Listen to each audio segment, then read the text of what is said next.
session, and the time is now 6:07. Are there any motions? Yes, I'd like to make a motion, what was discussed in closed session on the recommendation for the police chief go through. Is there, thank you, Mr. Dennison. Second. Is there a second?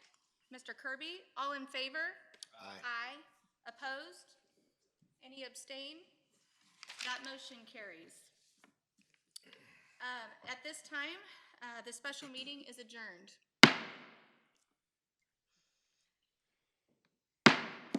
I'd like to call to order the MISD June 27th, 2023 regular meeting. Please stand with me for the Pledge of Allegiance. I pledge allegiance to the flag of the United States of America and to the republic for which it stands, one nation, under God, indivisible, with liberty and justice for all. Honor the Texas flag. I pledge allegiance to thee, Texas, one state, under God, one and indivisible.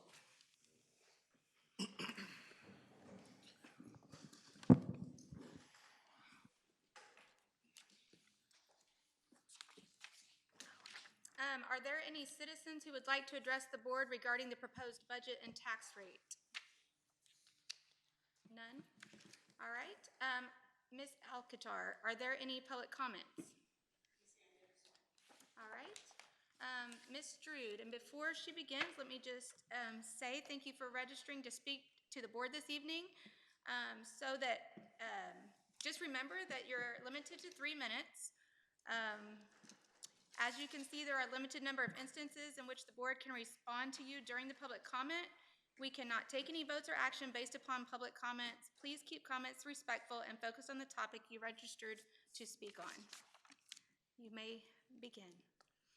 Good afternoon. I hope that all of our teachers and staff are... Oh, it doesn't sound like her microphone is on.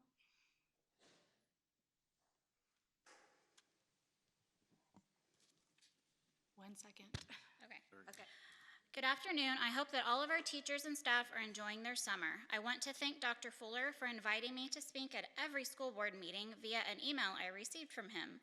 I hope that my words today go farther than, to quote Dr. Fuller, my own echo chamber. I would also hope that my words not only fit my own narrative, but also the narrative of MISD. Anyways, I would also like to ask MISD again to include some kind of curriculum that would educate the neurotypical students about autism in hopes that they could understand their differently abled classmates. I spoke to the Director of Special Education about this in 2021 and again in 2022. Both directors loved this idea and one told me that she had already found a great program for MISD to utilize. Neither of these women are still with our district, and when I inquire about the status of this program, I am told, no, we do not have anything like this. When people are educated in something they do not understand or have not seen very much, this can help them learn why someone may behave in an odd way or socialize the way they do, which would also help alleviate the bullying and ridicule that neurodivergent students receive. We are taught as kids to not point and stare at the person in the wheelchair, but what about the people with invisible disabilities? My son, for instance, has Tourette syndrome, OCD, and autism. He has uncontrollable tics, and he thinks differently than anyone in the world. He has also been bullied ever since kindergarten, called the R word on a regular basis, assaulted several times, recorded while in the bathroom stall without his knowing, and harassed by the multiple students who shared the video with other MISD students. But my son is not the only autistic student who has experienced this. My personal opinion is that there is a marginalized group of students who are falling through the cracks. These are the students who are in regular education, general education classrooms, but are also a part of the special education program. Encouraging students and staff to wear blue one day of the year for autism awareness is ignorant if it does not go hand in hand with actual awareness and information. The administrators at my son's school have been amazing at trying to keep my son safe, heard, and not feel less than, but they cannot be everywhere at one time. However, this is not about my son. This is about the 1 in 44 students at MISD who have autism. Based on last year's enrollment, that's approximately 214 MISD students. Do not confuse my forwardness with, to quote Dr. Fuller again, trying to fit my own narrative. I'm a mom. Mom speaks up when encourages occur. Please teach the students at MISD about people who are differently abled and help them understand that everyone is different and that is okay. Thank you. Thank you, Ms. Drude. All right, moving to the agenda, 5, consent agenda. Is anyone interested in pulling a consent agenda item? Okay. If there are none, is there a motion to approve the consent agenda as presented? I'll make a motion to approve the consent agenda as presented. Thank you, Ms. Porton. Is there a second? I'll second. Thank you, Mr. Robb. All in favor? Aye. Aye. Opposed? Abstained? That motion carries. Okay, moving down to our action items. Is there, oh, I'm sorry. We're going to 6A, student meal prices. Thank you, President go. Turner. I'm going to ask Chris Lynn, our Chief Operations Officer, to come forward and share with you some requests in terms of meal prices next year. Good evening. I'm filling in for Ms. Nuggebauer, who couldn't be with us this evening, but she is in the position where we need to ask for an increase in both breakfast and lunch prices. Lunch prices in MISD have not been raised since 2016-2017 school year. And so she is recommending that we increase the elementary lunch price from $2.50 to $2.75, and secondary lunches from $3 to $3.25. So a 25-cent increase to both the elementary and secondary lunch price. Additionally, breakfast prices have not increased since 2013-2014. So she is requesting that those prices also increase by a quarter, from $1.25 to $1.50. And this request is coming to you because the U.S. Department of Agriculture requires that our lunch prices be within a certain range. And since, due to the long length of time that we have not raised lunch prices, we are now outside of that range. And so these slight increases will help us comply with USDA regulations. I'll be happy to answer any questions that you may have. All right, any questions? The prices that the teacher pays for the lunch, is that the same as the student? I apologize, Mr. Dennison. I am not that well versed on faculty lunch prices. I would have to defer to her, but we can get you that answer. I thought they paid more. There is a note in here. I guess some meals are $3.25, but once again, they would increase to $3.50. So I don't know if that's a staff meal or not. We'll follow up on that. Yeah, we'll get you that information. Mr. Lynn, if we were not to follow these guidelines, what would be the consequences? Eventually, as with any governmental regulation, I'm sure there would be some accountability that we would have to endure. And so obviously we don't want to do that.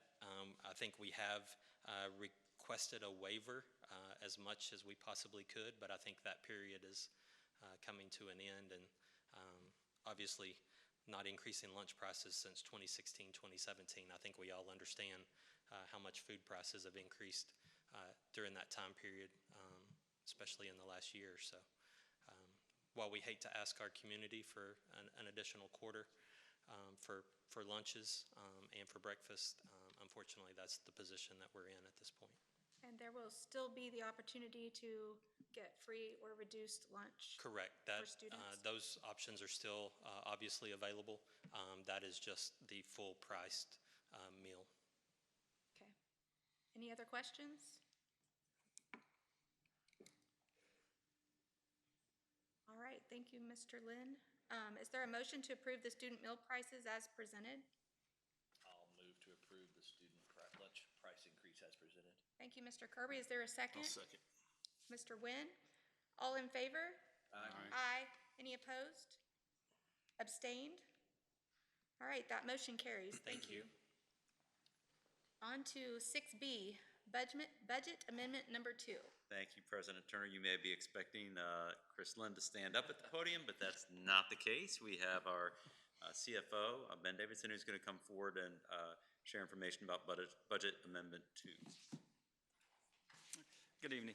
This is our final budget amendment of the year. It's our chance to get everything cleaned up before our audit, and we're just covering some overages in some areas, and we have additional funds coming in on revenues to cover those overages. So I would ask that you approve the final budget amendment. All right. Are there any questions? No? Okay. Is there a motion to approve budget amendment number 2 as presented? I'll make a motion to approve budget, what was it, amendment number 2 as presented. All right. Thank you, Mr. Robb. Is there a second? Second. Mr. Dennison? All in favor?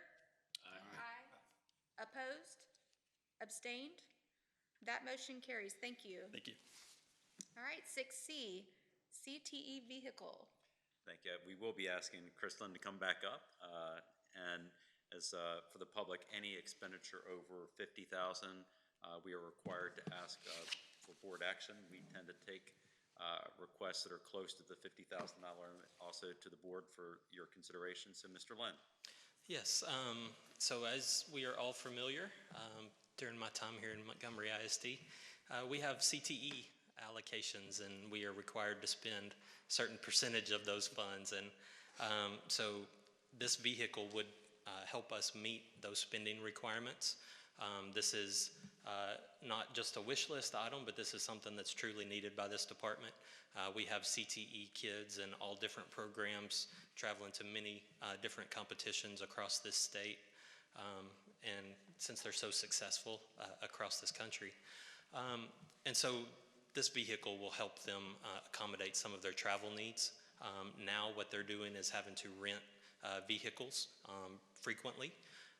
And so the request at this point is to purchase one expedition. I believe Ms. Vance will be coming to you in the new budget year and requesting a couple of additional vehicles as well. But this would come from CTE funds that we are required to spend. And so it would be a good use of that money to help reduce rental cost that we incur throughout the year. So this would be used by the CTE students at both high schools? Yes, this would be a district vehicle that would be available to any CTE teacher from either school to use for out-of-district travel as needed.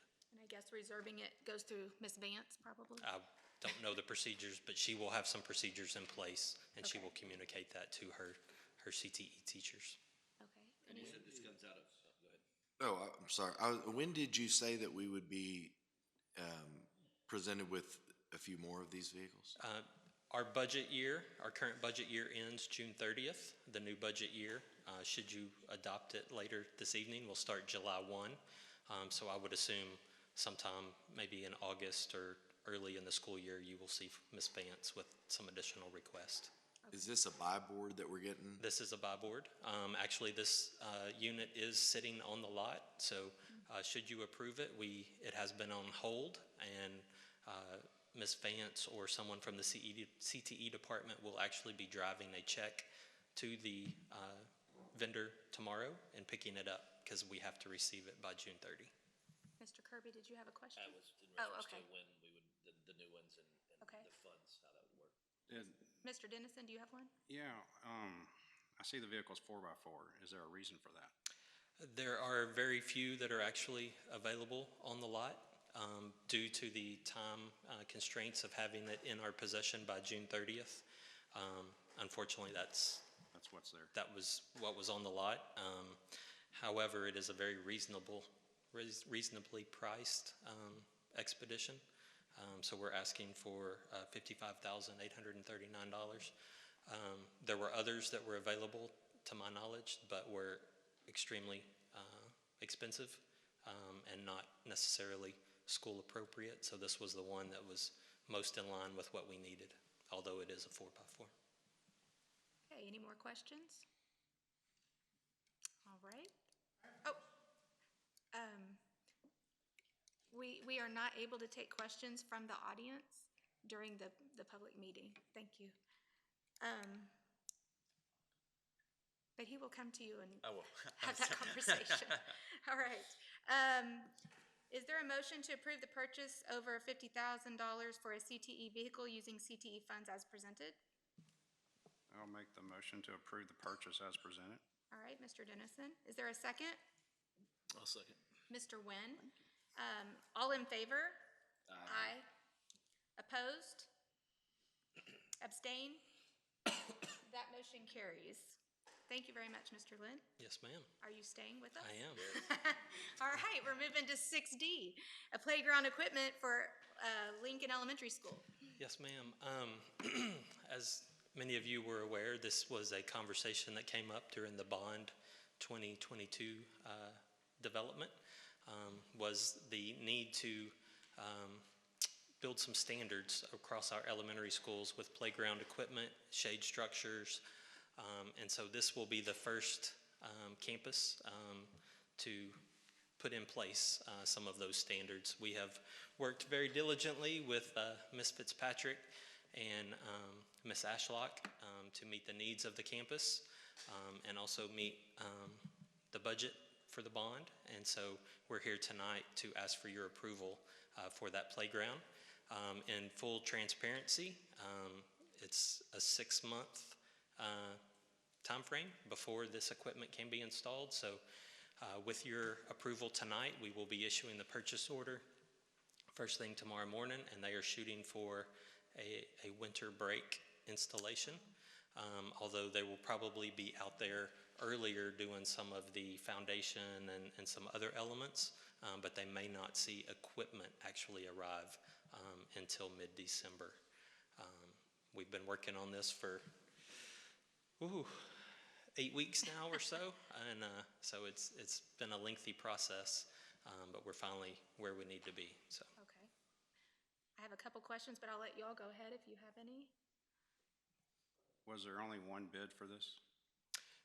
This is a very specialized thing. We actually started with another vendor. That's what took us 8 weeks. We were going down a design path with them, and ultimately we could not get the pricing where we needed it to be. And so we have gone with another vendor, primarily because of the time constraints. As we start to have conversations about other campus playgrounds, we will involve multiple vendors. We were trying to get this one as quickly as possible since we are doing so many renovations to the campus. We were trying to get it in as early as we could. But So will there be some equipment left on for the beginning of the school year for the kids or not? those conversations are still taking place. There is some newer ish equipment over at Lincoln that we're contemplating moving temporarily. But I also know that Ms. Ashlock is having some conversations with her PTO or PTA about some other activities that could take place in lieu of playground equipment. So those conversations are still ongoing. Okay. Anybody else have any questions?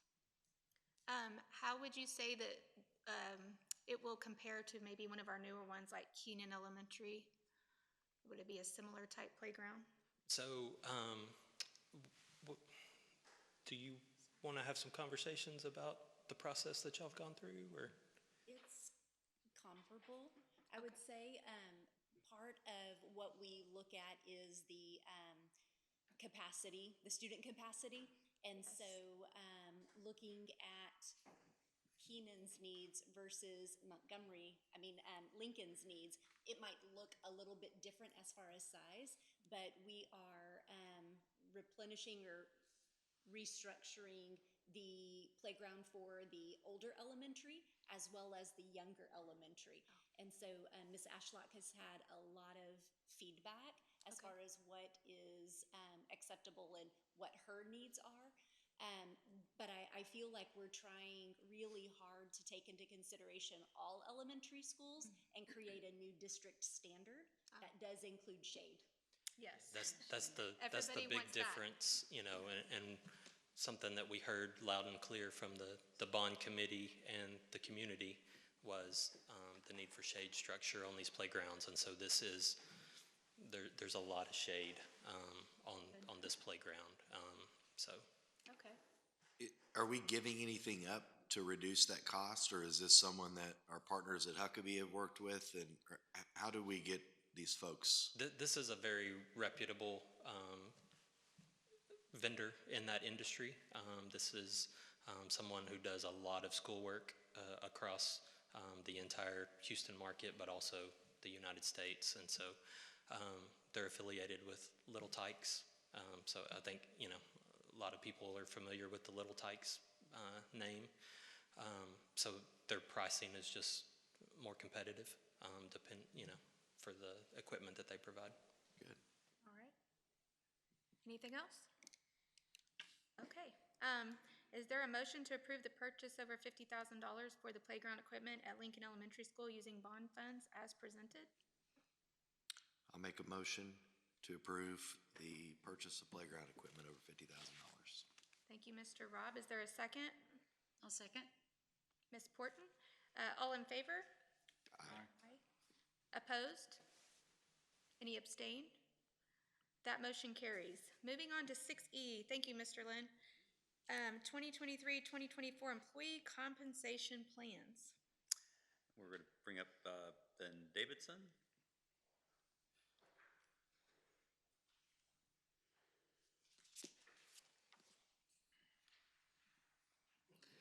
As Ben is making his way up, the compensation plan leads directly into our request to the board for your consideration for the proposed budget.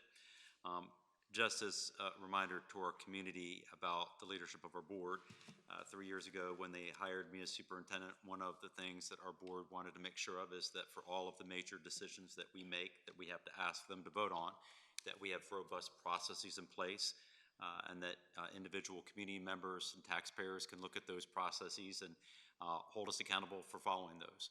And so with our budget process, it is just that. It is not an event. It really is a process. Pretty much as soon as this board passes this budget, we're already thinking ahead to next year's budget. Part of that budget development is to look at where we have needs across our school district, where we are achieving the goals in our strategic plan that we're proud of, where there are gaps, and what are resources or reallocation of resources that might need to be considered. Throughout the year, we're having budget workshops with the board to update you on information, to take your requests and information, and then we're constantly going out to our community. We have at least 4 community meetings to ask our community about our budget, what they would like to see in our budget proposals. We go out to each campus in the fall to update our staff and our departments, to update them about how we are allocated resources and where they are spent. And then we go back in the spring. A wonderful addition this year was that at our elementary, middle, and high schools, the budget was presented by our principals, and that at each time we presented, whether it was a community meeting at one of our schools or one of our departments, we had QR codes where people could scan in to say, well, if the state going into session this year allocates additional money at a high level, what are some things that we would like on the wish list? Or conversely, if additional revenue is not coming at the levels we hope, what are some of the decisions that our community or our employees would like to see us make? All of those things are compiled, all those things are evaluated, all of those things were shared with board members at various workshops, ultimately leading us to our budget request tonight for the 2023-2024 budget. So with that, Ben, I hand it back to you.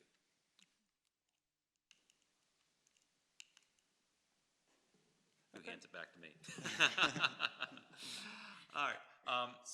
We are asking the board tonight to approve the compensation plan. The compensation plan has to come before the budget because, as we've shared with the board in the past, compensation of our employees is well over 80% of the budget. So how many people we have and how much we spend on that compensation. Again, 3 years ago, we were not where we needed to be as a school district.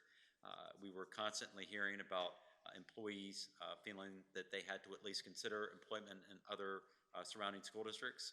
The board made it a point of emphasis in each budget that has been presented to you to continue that journey. 3 years ago, our compensation was at the low end of Region 6. Now we are tied for third in Region 6. So we've made a lot of progress. We don't want to stop that momentum. I will say what we had hoped was that with the legislative session that started in January and concluded at the end of May, the legislature had in excess of over $30 billion. There was a lot of conversations, lots of proposals put out there by both the House and the Senate on how they could allocate additional dollars to all school districts, specifically for increased compensation, especially for teachers. Unfortunately, that did not happen during the regular session. There are opportunities for the governor to call a special session, and we do expect that there will be a special session at some point called in the fall.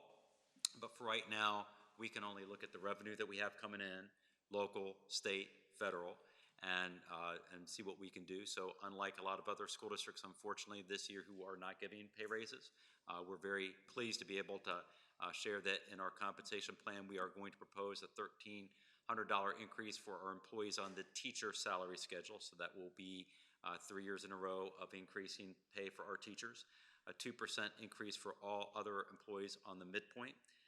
And then also very happy, the feedback we were constantly getting was, yes, we need to do right by teachers. Yes, we need to do right for all of our other employees, but what about our substitutes? Our substitutes are truly amazing. They are true servant leaders in our school district and incredibly valued. And so we felt the need to also bring forward an increase to the substitute daily pay. And so this is not the pay increase we would like to see. We're pleased that, unlike, again, other school districts that are not being able to offer anything this year, we are able to offer this as our initial attempt. But we're also asking you to consider our request for an alternate compensation plan to be included. There is every reason for us to hope, again, with a $30 billion budget, that when the legislature comes back into session, either in September or October, which we expect them to do, that they will be able to allocate additional funds, and at that time we can augment compensation for our teachers and other employees by virtue of you passing an alternative compensation plan, or we will look for other opportunities perhaps that we could bring forward to the board at some point for you to consider that would again allow us to continue our trajectory. We again have gone from the bottom of Region 6 in 3 years to very close to the very top. We don't want to lose the momentum. We have amazing employees, amazing teachers, and the best way for them to stay in Montgomery ISD is for us to compensate them as much as we can. Thank you, Dr. Morris. We need a motion to adopt the compensation plan. All right, is there any questions? No, I just want to say thank you to you all for keeping our teacher and employee compensation at the top of our priority list, and thank you to the board for always doing that. And I'm excited that we're continuing on that path, and especially where we are competitively with our surrounding districts. That's amazing. It's a great improvement. I've been here throughout the whole time frame of that, and it's nice to get these our employees and our teachers paid what they deserve. And I know it's not everything we wanted, but I think it's also great that we included the alternate compensation plan. So if and when we do get money from that surplus at the state level, we can implement that at that time. So thank you all. What is the actual percentage that we've done? Do we have that? Since 2020, since he came? Yes. I would say for, by passing this tonight, it would be just in over 12% for teachers. And it's a little more difficult depending on the pay category. Probably bus drivers, Chris, are in excess of 25% pay raises. But I would say all other employees at least have gotten 10%. And so we're very proud of that. Again, just for the purposes of, for our public, and we talk about this all the time when we go out, Montgomery ISD, we're a property wealthy district, so everyone thinks we must be one of the most well-resourced school districts in the state of Texas. That is far from the truth. We are $3,000 below the student average per pupil. That will really pop in a few minutes when we present to you the budget, because when you're talking about a budget that's millions of dollars, that's a lot of money. But if you do a simple math equation, if we were simply at the state average, not more, just at the state average, you would multiply $3,000 times approximately 10,000 students. So we would be presenting a budget to you tonight that is $30 million more than we're going to ask you to recommend. That would be wonderful. We will be able to do amazing things with compensation and additional support, vehicles for much needed programs outside of CTE. That's not the resources we have, and so until such time as through the legislature or other vehicles or opportunities we can bridge that gap. That gap is very real, and it causes the recommendations we bring forward to you to be very well thought out, and the choices that this board has to make very challenging. And what I'm very proud of is the focus that the board has given their staff, which is we would love to be able to do it all, but we want to put the focus on two areas, which is safety and compensation of our employees. And so, there's a lot of priorities, a lot of important things, but those are the two that always rise to the top, and that's through the leadership of this board. All right, thank you so much. Is there a motion to approve the 2023-24 compensation plans as presented? I'll move to approve the 23-24 compensation and alternate compensation plan as presented. Thank you, Mr. Kirby. Is there a second? Second. Mr. Nguyen? All in favor? Aye. Aye. Opposed? Any abstain? All right, that motion carries. Moving to 6F, thank you so much. Is he next as well? All right. Mr. Davidson is next. He's next as well. All right, so 2023-2024 general operating child nutrition and debt services budgets. Okay. As Dr. Morrison said, this presentation tonight is kind of a culmination of a lot of work dating way back into 2022. And you think that when this is done, we kind of get to kick back and breathe easy, but you're really just starting the next year for your budget. So with that said, let's get started so we can get started on next year. There's two sides to every budget, as you know, revenue side and an expenditure side. In order to increase your expenditure side, you either need to increase your revenues or borrow from savings. And we're not planning to do that. So fortunately, we have some revenue increases that will fund our expenditure increases. The first three bullets on the slide show the increases in certain student populations, which in turn increases our formula funding. You can have an increase in student enrollment, just general population, and that will give more funds to the district. Or you could have an increase in comp ed or special populations like career and technology. Those special populations generate more funds for the district than a regular ed student would. Yeah. So that provides additional avenues to fund your budget. You can also have an increase in your golden penny yield, which is what we have. We have 5 golden pennies in our funding formula. And I won't get in the weeds on this, but basically TA gives you some discretion with these golden pennies, they call them. And they increase the yield on these pennies from $98 to $126. So that in turn returned about $1.3 million to Montgomery MISD for next year. And that pretty much funded our pay raises right there. We also have increased investment earnings. The banks are paying really well right now on investment earnings, and so we bumped that up to accommodate the increased interest earnings. Our Medicaid reimbursements are up, and our pre-K enrollment is up. When you combine all these together, we have about $2.76 million in new revenue. This graph here shows the revenue history from 2019-2020 to 2023-2024. If you notice on that first line, you see we were at $73,113,557 for property tax collections. And at first, it might seem like that's wonderful that tax collections are up almost $9 million, and that looks great for the bottom line. But the state funding formulas are kind of complicated, and they work in inverse, the property tax collections versus state funding. So as your tax collections go up, your state funding goes down. And so it all pretty much evens out in the end. It's not a boon to the school district when taxes go up, and that's a misconception amongst a lot of people. Their tax bills go up, we must be getting extra revenue, but it just decreases the amount that the state sends us. And again, we launched our Did You Know campaign this year to better inform our community, and trying to remember, Lori, if that was you or Dr. Fuller, but one of our board members talked about, and we call it the bucket model, which is the state decides how big your bucket can be, and increased property taxes do not get you necessarily a bigger bucket. It's the determination is how big your bucket is, how many kids you serve, and the special populations, and then the question is how does it get filled? And if more of MISDs bucket gets filled through local revenue, then that means less will be filled by the state. If for whatever reason we would get less local funding, then we would anticipate more state funding. And then sometimes if they think that too much came out of our bucket, we have a thing that no one in our committee likes called recapture. So that's the way that works.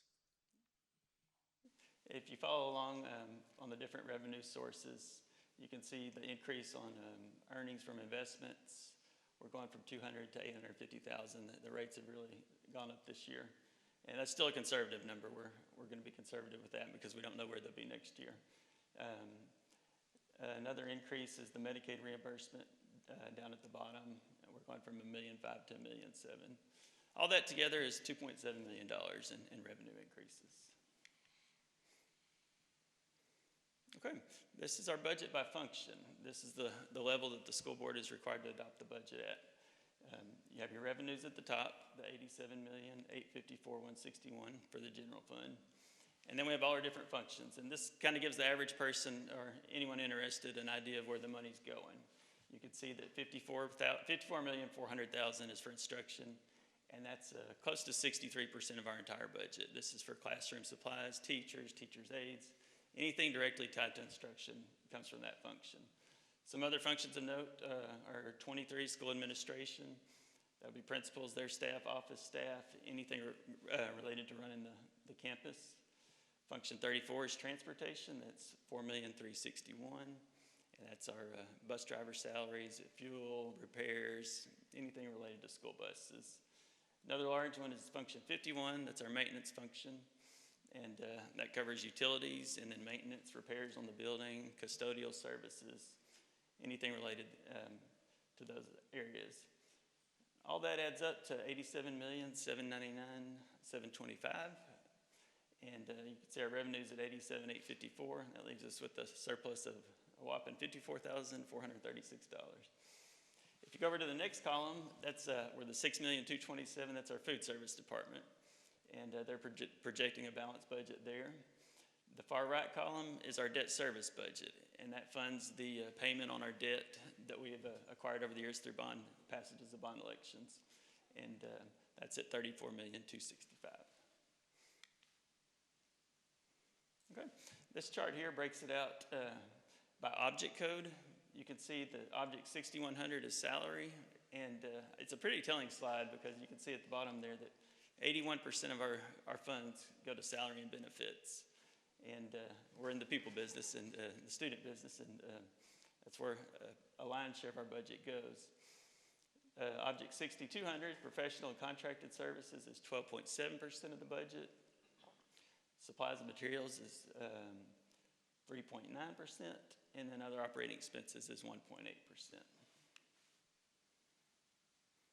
Okay, so we've got our summary of our new expenditures. We've got salary increases in the compensation plan. That's $1,244,000. New budget items for growth. We're hiring additional teachers and additional special ed positions for growth in those areas. And we restored the elementary UIL stipends. And so that all totals $1,531,680. When you add it all up, our total proposed new budget items are $2,776,145. So this is just a summary of our revenues versus our expenditures, and it shows that $54,436 surplus. Anybody have any questions? On the maintenance side of it, with the improvements we're doing to our campuses, could that figure go down on savings? It could, yes, sir. Good. We're hoping so. LED lighting is one good way to lower that. Anyone else have a question?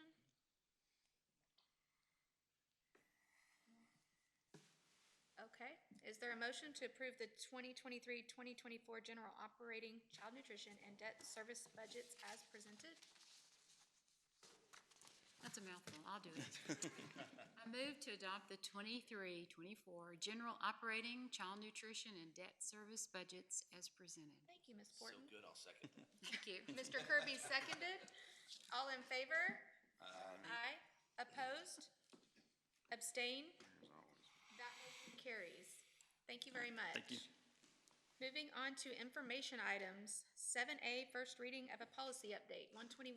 Thank you, President Turner. This will be the first of a tranche of policy changes we're asking the board to consider. While the legislature was not able to find the additional funds for teacher compensation as of yet, they did pass a variety of bills that impact public education. And so these go through TASB, our Texas Association of School Boards. They recommend model policies for the board to consider so that all of our board policies stay in compliance with state laws, regulations. So much of this is exactly how to make sure that we are following the new laws, procedures, and standards that came out of the legislative session. All right. Any questions on that? And then we'll bring it back to the board in the August 1st board workshop for you to approve. All right. Moving on to information item 7B, public input on federal program grants. We will bring Dr. Busby forward. You notice we didn't speak much about federal grants because for many reasons we don't get a whole lot. So this will be a very short presentation, but important that we update you on the funds that we do get and how they're used. Yeah, apparently tonight is all about the money. And so federal programs is one of the areas that I oversee. And each year we apply to access the funds that we're allocated. So they're allocated a certain amount of money based on our student population. And so part of what we need to do for that is to also to gather public input. And so we have gotten input from our school personnel throughout the year, C&I department, DAC committee, things like that. But public input is also a piece of that. So we're going to talk a little bit about the funds tonight and then talk about how you can give that public input. Right now we have a link posted on the MISD website. And when you go to the website, there's a little pop-up that you've probably seen if you've visited there lately. And there's an option to click on it. You'll actually see this slideshow. And then it has a form that you can fill out to give other suggestions if you have input on how you think we should use some of these funds. And so we do this application in the summer, and so after we get the feedback, we'll make adjustments to our plan based on that feedback, and then do the application in July. So one of those funds is Title I. We receive these funds for students that may be living in low-income homes, and so we have 3 campuses that qualify. You have to have a certain percentage of low-income students at those campuses.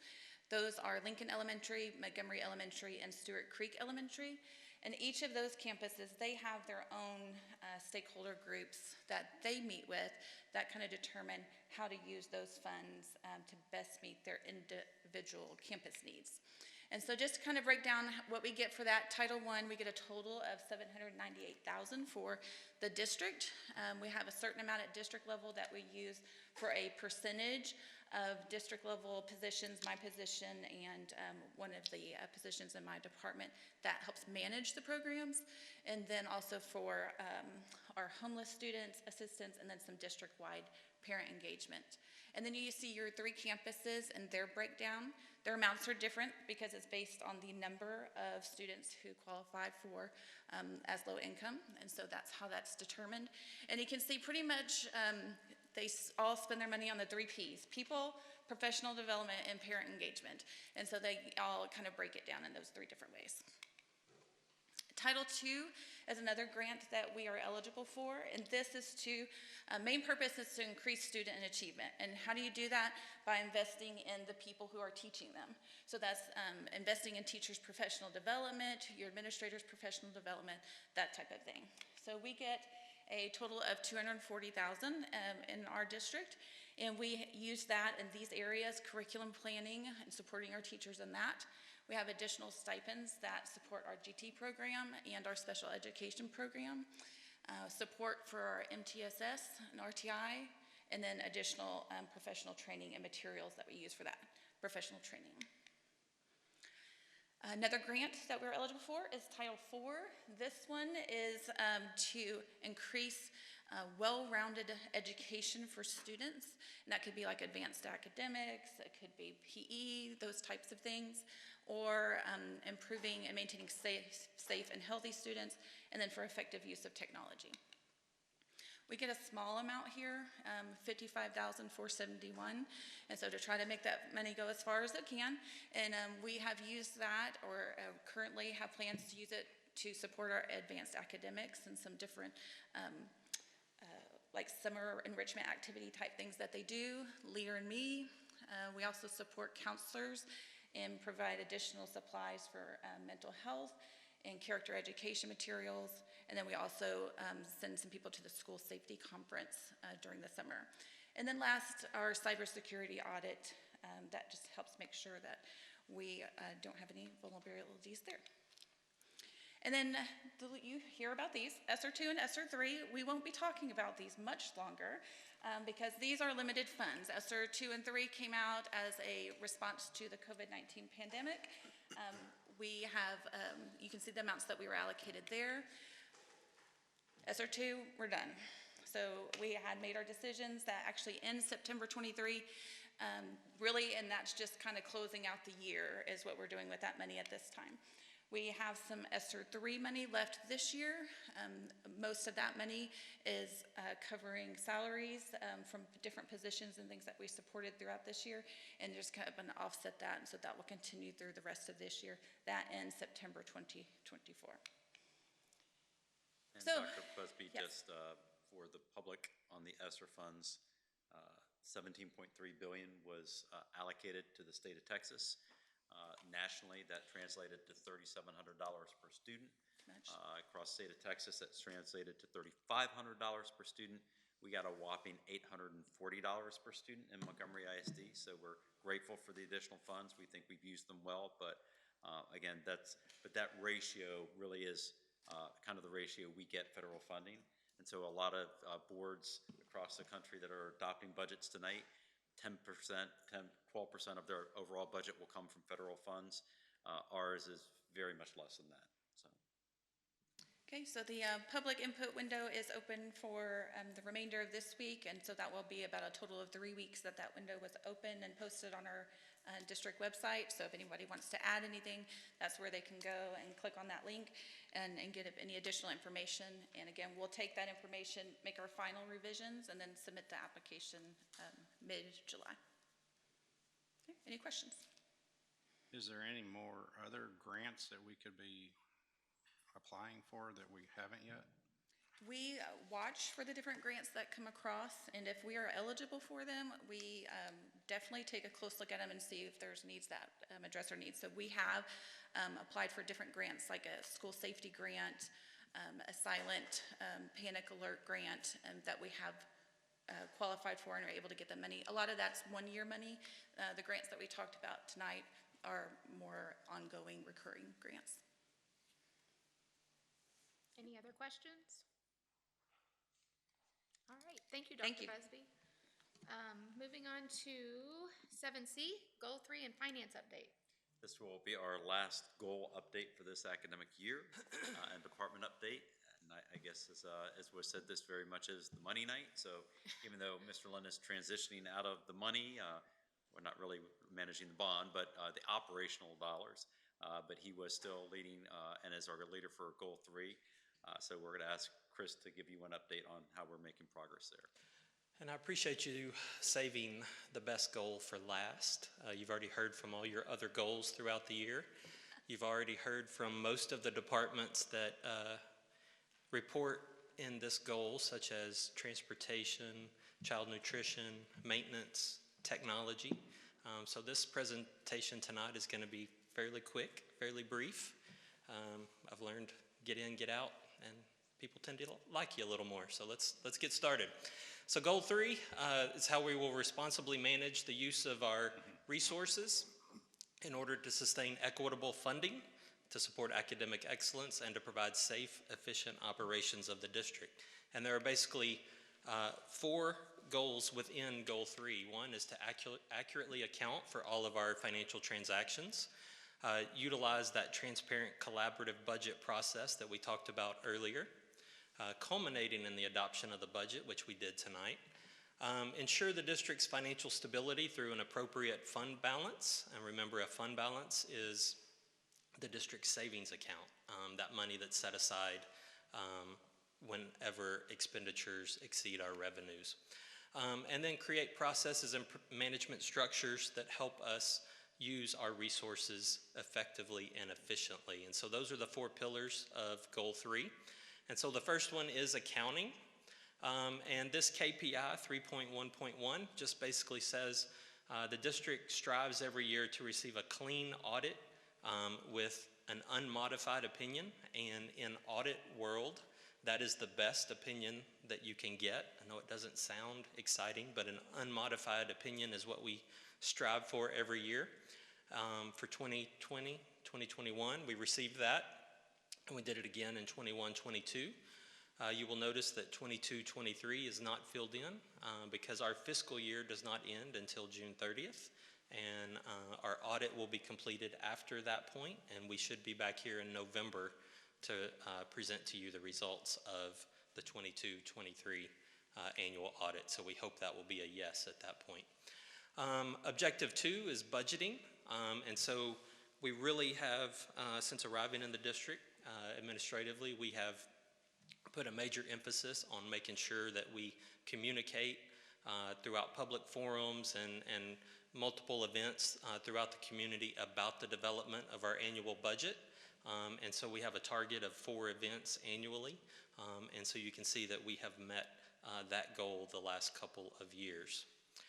Fund balance, as I said, fund balance is the district's savings account, and our goal set by 3.3.1 is to have at least 25%, but no more than 50% of the total budget in fund balance. And so keep in mind that as your budget increases, the amount that you need in your fund balance increases. So in 2020, 2021, we were at 34.26%. At the conclusion of the 21-22 fiscal year, we were at 26%, so we met those goals both years. Once again, we don't have our final numbers for 22-23 until our audit is completed, and so we expect to be within that range at the completion of the 22-23 fiscal year. And finally, departmental resources. As I said, most of our departments have already reported on their plans and their actions throughout the year, but I wanted to highlight one area that we've exceeded our goals. The district will improve overall energy conservation, KPI 3.4.1, and we had said we wanted to at least try and achieve at $300,000. 300 would be a whole lot easier in savings or cost avoidance each year. 21-22, we had a $400,000 goal, and we actually exceeded that with cost avoidance of in excess of $1 million. 22-23, we had a $500,000 goal, and we actually exceeded that by achieving $2.1 million in cost avoidance. And so this is really showing you our monthly energy usage, and so you can see the top 2 lines were from 2019, 2020, and 2020, 21. We're really proud of these last 2 years, the orange and the blue lines. You can see the 21-22 year in orange, and then the 22-23 year, this past school year, where we have really lowered that bar even more. Quick question. Absolutely. What would you say were the biggest contributors to this progress in this area? Great question. All these people listed on this campus, right on this page right here. Okay. So this takes buy-in from every campus and every department, and so this is kind of our little fun way of keeping track of how they're performing. And so we've had different setback periods, whether it's Thanksgiving, winter breaks, spring breaks, and we've tracked what percentage of the campus actually participated and were compliant with what we've asked them to do. And so, you see a range of performance. Luckily, one particular campus there at the top, apparently the principal's very engaged in that. We were talking earlier today about this might create some competitive opportunities for people who maybe aren't at the top but desire to be, and so we plan on sharing this at some of our upcoming administrator meetings. But this is just one fun way that we do it. Synergistic, our energy specialists go out and help us get the buildings to the right set points and make sure our equipment is working properly, and then Ken Buckholtz actually goes through on these different breaks and makes sure and monitors this participation, and so that's where we get these numbers from. So it really is a district-wide effort. So with that, as I said, goal 3 was going to be quick. I'll be happy to answer any questions. Any questions from the board? Okay, well, thank you so much, Mr. Lynn. Yes, ma'am. All right, I'm not going anywhere just you're yet. staying, because you're moving on to 7D, the bond update. I am. All right. We'll wait for my tech group to help me out here. There we go. So this, as I promised a couple of months ago, this will be our biggest bond update to this point. If you take away nothing from tonight, you need to take away this slide. This shows you we currently have 11 construction projects taking place throughout this district. 3 new construction, being Creekside Elementary, the Lake Creek High School addition, and the batting cage at Lake Creek, and then 8 renovation projects. And so dirt is flying all over this district. I jokingly tell people we've torn up a lot of stuff here lately. I hope we can get it put back before school starts. We will get it put back before school starts because we don't have a choice. But there, that proverbial keep the end in mind, because what it looks like now will not be what it looks like. Correct. Yeah, patience. Thank you to the weather for cooperating. I wish it wasn't triple digits every day, but I like the fact that we're not getting rain. So this is, in all seriousness, this is a tremendous amount of work. That's why, we ask the community from the passage of the bond to be patient. It takes time to get these projects rolling, and when we get them rolling, we will do a lot in a short period of time, and this is proof that we are blowing and going, and we have got a lot of work going on. Also, not only the projects that are actually in construction, but we have a number of projects that are currently in design as well. So we have our CTE and Ag Science Center. We are completing the second phase of design on those projects. We're working on the renovations to Montgomery High School and the MISD Athletic Complex, as well as renovations to the Transportation Center. Here in the next month or so, we will kick off design meetings for the renovations to Lone Star, Madeley Ranch, and Stewart Creek Elementaries as well. And that work will be scheduled to take place over the summer of 2024. Okay? So just to kind of, since you're not allowed to get on most of these sites and actually see what's going on, I wanted to kind of walk you through some pictures and let you see some of the work that's taking place. At Creekside Elementary, kudos to our communications team and to the staff at Pogue Construction for putting together the groundbreaking ceremony June 14th. That was a very nice celebration and a way for the district to show the importance of this new elementary school and to thank this community for their support, and to thank all of the individuals from Bond Task Force members to community members to Education Foundation. Once again, just to say thank you for all the hard work that it took to get this bond passed. If you have not been or you don't know where Creekside Elementary is, this is kind of the aerial view. So imagine that you're sitting in the furthermost parking lot at Lake Creek High School. We've built the road to nowhere, the temporary road that gets out there to Creekside Elementary, but that is our 20 acres that's cleared there for Creekside Elementary. And then since that point, there's been a lot of equipment, doing site clearing, and here they're actually excavating the foundation for our crawl space foundation for the building. And so that is almost complete at Creekside Elementary. At Lake Creek High School addition, kind of the same thing. They are excavating the foundation there. And so remember this end of the building that's closest to the tennis courts, that's where the addition will be going. And this addition will open summer of 2024, just like Creekside Elementary, and be ready for the 24-25 school year. This shot, you can kind of see, as you get closer to the tennis courts, you see another patch of dirt on the other side of the road. That is the additional parking lot that we're putting in to help with parking capacity over at Lake Creek High School. So a lot of work going on there as well. Lake Creek High School batting cage, Stewart Builders is the contractor for that one. They just started yesterday, as a matter of fact. Estimated completion for that project is December the 1st. I went out there today. It looks like we're digging a swimming pool because we're having to excavate 8 feet of material because, as we all know, the soil at Lake Creek is not the best, and so we're having to bring in 8 feet of select fill to build that batting cage on. But that project is underway.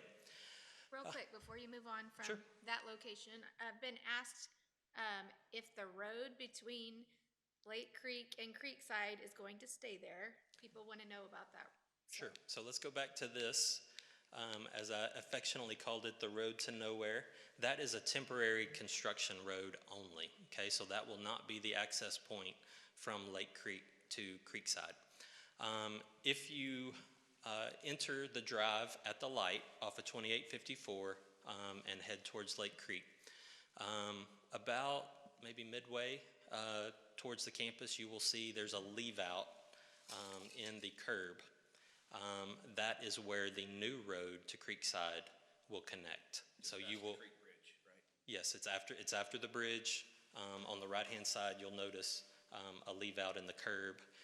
That's where the permanent road will be. The district is not responsible for the construction of that road. The landowner and the developer of that area is the one responsible for that road. And so they are currently in design for that road, but have a contract with the district to make sure that that road is completed in time for us to open Creekside Elementary. While you're on that, I know during that design phase, there was the benchmarks. Have they been meeting? Yeah, so our first benchmark, they have to be into the county for permit in August. And then our second checkpoint is they have to have started construction in January in order to meet the timeframes associated with completing that road on time. So will we lose ownership from that section of the roadway to 2854 to the county? they will make that a county road. Yeah, I believe that is their intent, yes. And then once the permanent road is built, this temporary access will go away, and that pasture will be restored to existing conditions before we moved in. What will we use that for, that pasture? That is not our pasture.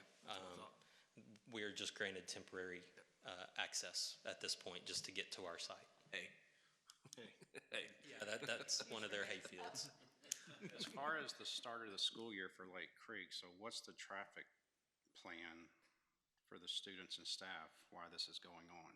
Both the entrances will be open, correct? Yes, so currently, I'm sure many Lake Creek parents and many parents from that side of town who have young ones doing summer camps have noticed that the second drive is closed currently because of all of this dirt work that's going on.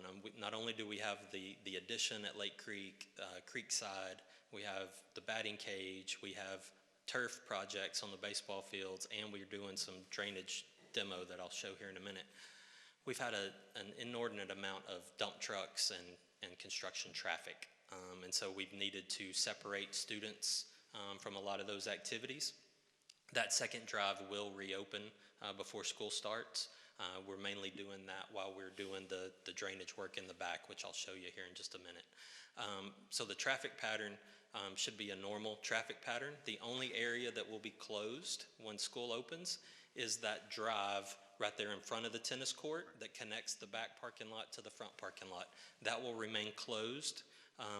That drive that you see right there in that picture will remain closed until the addition opens in the summer of 2024. What about times of operation for them?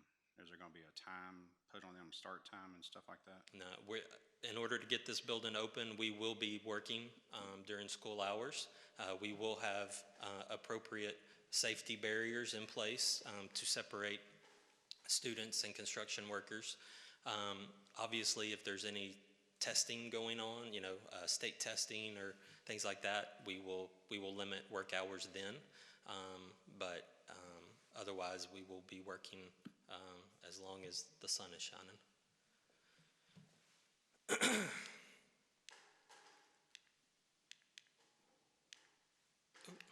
Going the wrong way. Montgomery Junior High. So that picture right there is what their kitchen looks like right now. And so, yeah, it's a lot of demo, okay? The major areas that we're working on at... Save something on lunch prices with this cafeteria. Yeah. We have known from the beginning that there's an extreme amount of work going on in this kitchen. And so Lena and her child nutrition department were informed before we ever started to count on the first couple of weeks of school, not having your kitchen while we complete. So they have a plan in place to make sure the students from Montgomery Junior High are fed, probably from Stewart Creek Elementary. There will be more information going out on that later next month to make sure that our parents are aware of what we're doing and the change in normal operations. But at the campus, we're working on library, kitchen, and technology upgrades. Here's another expanded view of the kitchen, so you can see part of the slabs being cut out because we're rerunning drain lines, electrical, and things under the slab. So a lot of work to do there. This is actually their library. And so you're looking at the new, what will be the new entrance into the library from basically the cafeteria area. And you'll notice that's where kind of where the display case was, and then the wall towards the exterior exit there has been removed. A tremendous amount of work going on in the Montgomery Junior High Library. This is what it will look like when we're done. So a much brighter, open space, a place where kids want to go and hang out in the library. And then also an inclusion of an outdoor sitting area out there for them to go outside and read a book when it's not triple digits. But just a place that creates excitement and interest. And yes, we have the bear on the back wall to build that school spirit. So doesn't look like this now, but this is what it will look like shortly.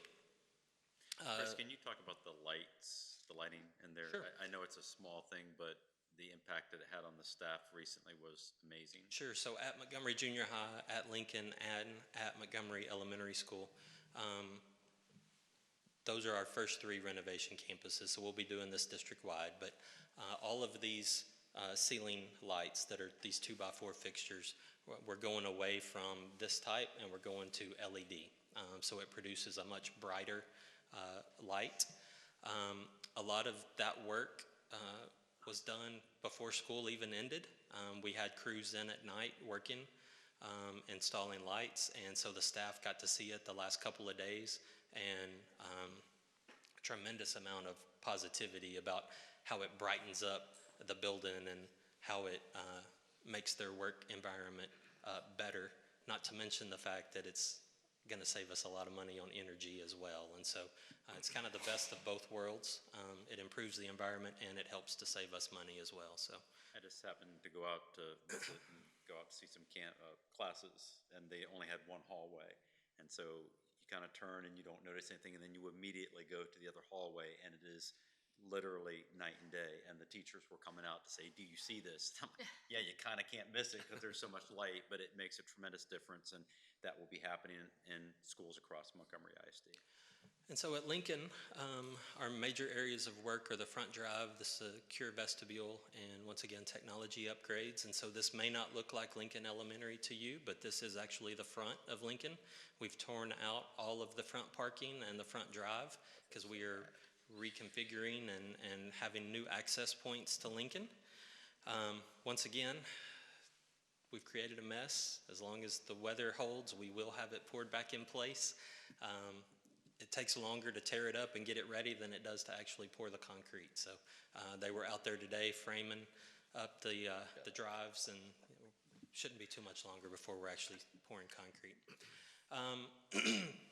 This is where the new playground is going to ultimately go. So we have torn out, once again, some asphalt and some drives. We've actually torn down two of the older buildings at Lincoln. The new playground that you approved earlier tonight will be going there. Montgomery Elementary School. So we're going to put a new front entry on Montgomery Elementary School. We're doing a lot of work in the library and technology upgrades again. If you've driven by, you've seen their front parking lot is been removed, and so that work asphalt will be going back down on Friday. So that parking lot will start coming together very shortly. This is a picture from inside their library. We've gutted it, kind of like we did Montgomery Junior High, torn it down to studs, because this is what we're going to do at their library when we're done. Once again, a bright, colorful place that gets those elementary students excited to read and engaged in all the activities that take place in the library. And then this will be the new front of Montgomery Elementary School. So we wanted to update it, but we also wanted to keep the historical significance of being so close to downtown Montgomery and the history of Montgomery. And so give it a new look, but also keep the historical significance as well. Talked about the drainage work at Lake Creek. It's been no surprise. You've probably had lots of calls from coaches and employees at Lake Creek every time it rains. There's been water in the building, and so as we talked about the soil conditions at Lake Creek, what has happened is that most of those sidewalks and that concrete right up next to the building has heaved, and so it's created a situation where the concrete has raised and water is actually funneling back towards the building. And so we are in the process of ripping out a lot of that concrete. We will be putting back only what is necessary to make sure that we don't continue that same problem. Obviously, there will still be paths to doors and that kind of stuff, but a main sidewalk all the way down the building will not exist anymore because of that drainage issue. So you can see there once again, this is why we needed to block off that road. We couldn't, we're doing summer camps and having kids in the weight rooms and stuff, and you can't have them walking through this type of area. So they're parking on the end of the building and accessing their facilities through the building currently. Once we get this work completed, hopefully in the next 20 to 30 days, that drive will be open back up to normal.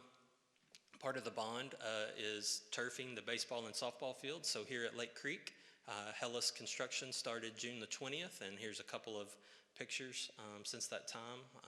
Basically, the baseball field and softball field is no longer. It's just dirt now, and all that dirt had to be hauled somewhere. So that's one of the reasons for all the dump trucks. So they've gotten off to a really good start there. Same thing at Montgomery High School. Hellas Construction is doing that work as well. The picture on the left is the baseball field, and the picture on the right is we're actually having to dig a new detention pond because of the drainage associated with the turf. So that was a really quick overview, a highlight of things that are going on, but if you have any additional questions, I'll be happy to answer them.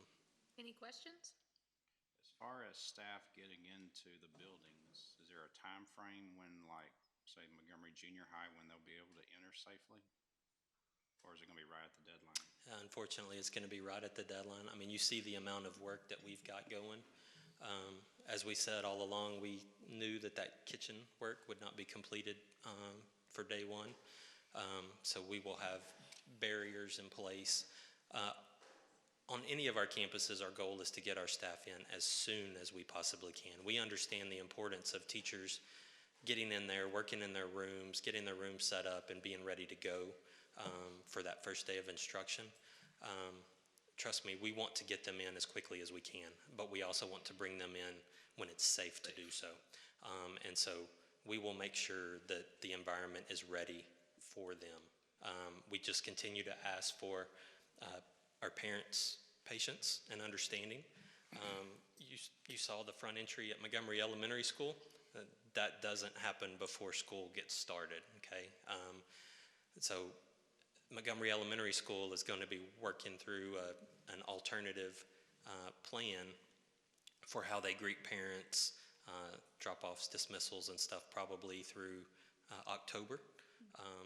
So there's going to be some growing pains, and once again, we just continue to ask for everybody's patience and understanding as we work through these projects to make these campuses something that they're even more proud of than they are already. And you might get the question, why didn't we start sooner? Well, we had started sooner, we would have interrupted the end of the school year. So it's, things happen in a process. That's why we've been updating the board to update the community. We're striving to get them done as quickly as we can, but we want to get them done well. We're always, focused on safety, and we're communicate at high levels what are the things that are going to happen, because there'll be some challenging situations to open up school this year. There just will, and so there'll be some frustrations. Our parking lots have never been easy to get in and out of. They'll be more complicated this time, but we're trying to give people a lot of advance notice. We're asking for people's patience and grace, and it will look a whole lot better at the end of it than it will during the construction. So I just want to say again, it's been said before, but thank you so much for your dedication to updating us monthly and in between, because I do see the posts on social media as well. We really appreciate that, the board and the community, and thank you for your transparency in all of it as well. This was good. I mean, we know how much work's gone on since we passed, but now the public finally gets to see what they passed with the vote, and I think that goes a long way. Yeah, you can definitely see money being spent. Yep. So. I think it's the most projects this district's ever had. Probably so. Yeah, I think it probably is. Yes. And get ready for next summer. Oh, Yeah, right. next summer's not going to be any better. Yeah. Because, just think about this. It will be better. Montgomery High School will be torn up. The athletic complex will be torn up. We will be opening Creekside. We will be opening the Lake Creek addition. CTE and Ag Science will be under construction. So it's only going to get a little more difficult from here. And more exciting. And more exciting. For you. Absolutely. Absolutely. Yes. Thank you so much. Yeah, thank you. And now we're moving to 7E, which is the most fun thing to talk about here at the So very much fun. end. President Chair, I was actually, I think when you talk about excitement and passion, we're going to have our final board meeting of the year. I can't think of sorry, Mr. Lynn, but we always speak truth. We're very excited about welcoming our staff back to school. One of the areas when we did our surveys with our staff and our community several years ago that we knew we needed to improve upon was professional development of our educators.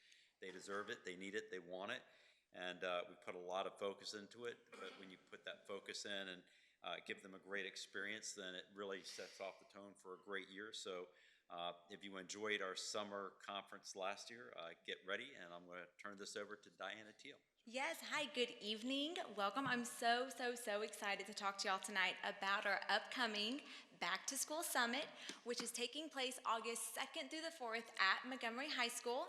And you may remember that last year our summit was all about building connections, but this year we are leveling up. So think neon and 80s arcade games, but our primary focus is on providing quality professional development for all of our MISD staff members. So, a couple of quick facts. We have 108 learning tracks offering 506 sessions. We are expecting well over 1,200 attendees and tons of guest presenters, vendors, sponsors, and my personal favorite, over 50 MISD student volunteers that are going to help bring this event to life. We have raised over $100,000 in donations.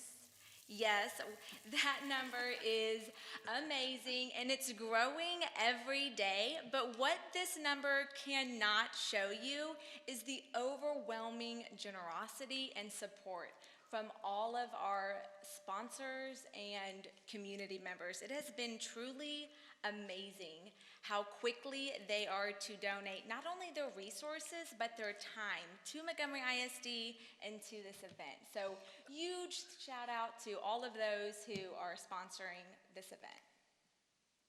Because of this, Poe Construction.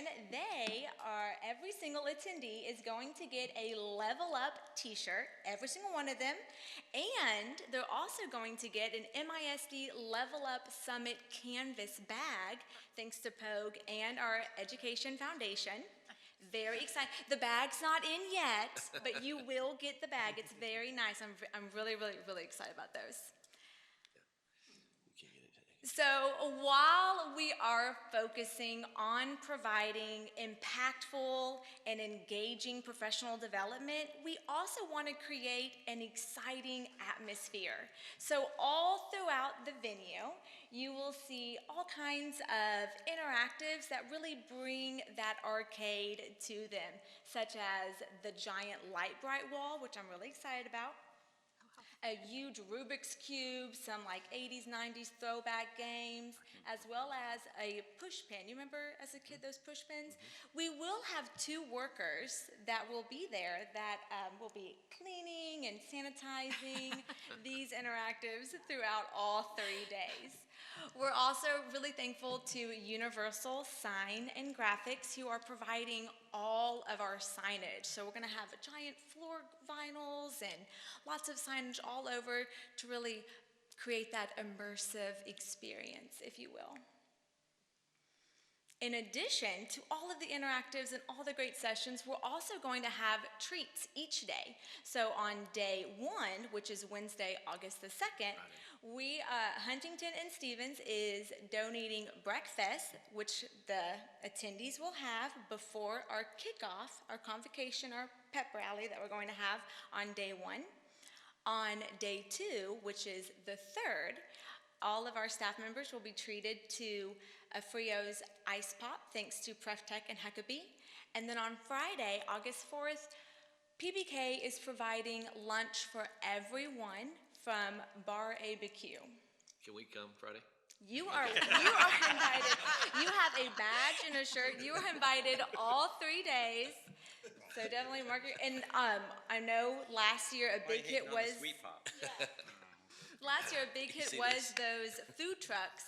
And on Wednesday and Thursday, there will be, I think we have either 11 or 12 food trucks right now lined up for those 2 days. But on Friday, everyone will be fed, including all of our sponsors, and everyone will be fed. So here is a map. As you can see, this year the summit is way bigger. So it is going to take all of the bottom floor of Montgomery High School, from the one end of the East Campus all the way to the end of the West Campus. We're really bringing this theme to life with all the fun named roads like Pac-Man Path, Donkey Kong Drive. We really were thinking about those brand new elementary teachers over at Lincoln who are going to go to this big school for the first time. And we talked about those learning tracks. They're only with their other new teachers. We don't want anyone to get lost. Inside the gym, the West Gym, is where our vendor hall or connected lounge is going to be. And we have so many great vendors that are going to be there, really providing hands-on experience and training for all of our teachers on the things that they will be using in their classrooms, all the tools and resources that they'll have available to them to use in the classroom. But in addition to the vendors, we also have over 40 guest presenters that are coming in to provide their expertise with our teachers to help them level up for the upcoming school year. So about the sessions are ran almost like a regular school day. So there's 8 periods. They're 50-minute blocks starting at 8 a.m. and ending at 3:50. There's an hour lunch block. Lunches are 3 blocks, the first one at 11, 12, and the last lunch at 1. So you can see from the sample schedule that they are scheduled a time to go to lunch. Last year, the teachers loved all the free choice, so we wanted to make sure that they still had that free choice. This is our required professional development, so you'll see that there are some required sessions, but we did make sure that every single track had a handful of free session choices throughout the 3 days, where they can choose whatever session they want to go to. And just like last year, there is an app for that. So inside your bag, you will see your badge that you'll wear with you to the summit, as well as your shirt. On the back of that badge is the QR code to scan and put on your glasses and get ready to level up with us this August 2nd through the 4th at Montgomery High School. And with that, woo! Thank y'all. Wow, thank you so much. Last year was exciting, and it seems like it just keeps getting better and better.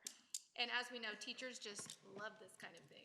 Are y'all singing, you two? I'm just, again, I will not say this time. So just to add on the convocation that we've done, we will immerse that in the experience. There will be things happening every day, but I also want to come back to the learning. There's been a lot of outreach in terms from our staff. What is it that you want? What is it? So there are some things that we're required to do either through the state or part of our district initiatives, but there will be tremendous choice. And there's always this focus that, oh, what's a teacher development day? Yes, our teachers are getting professional development. This is all of our employees. So there will be bus drivers, there will be support staff.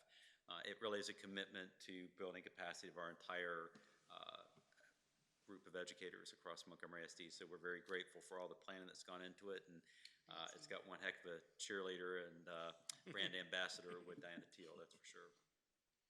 Any questions? thank you, Ms. Teal. Thank you, Ms. Teal. Yes, thank y'all. Yes.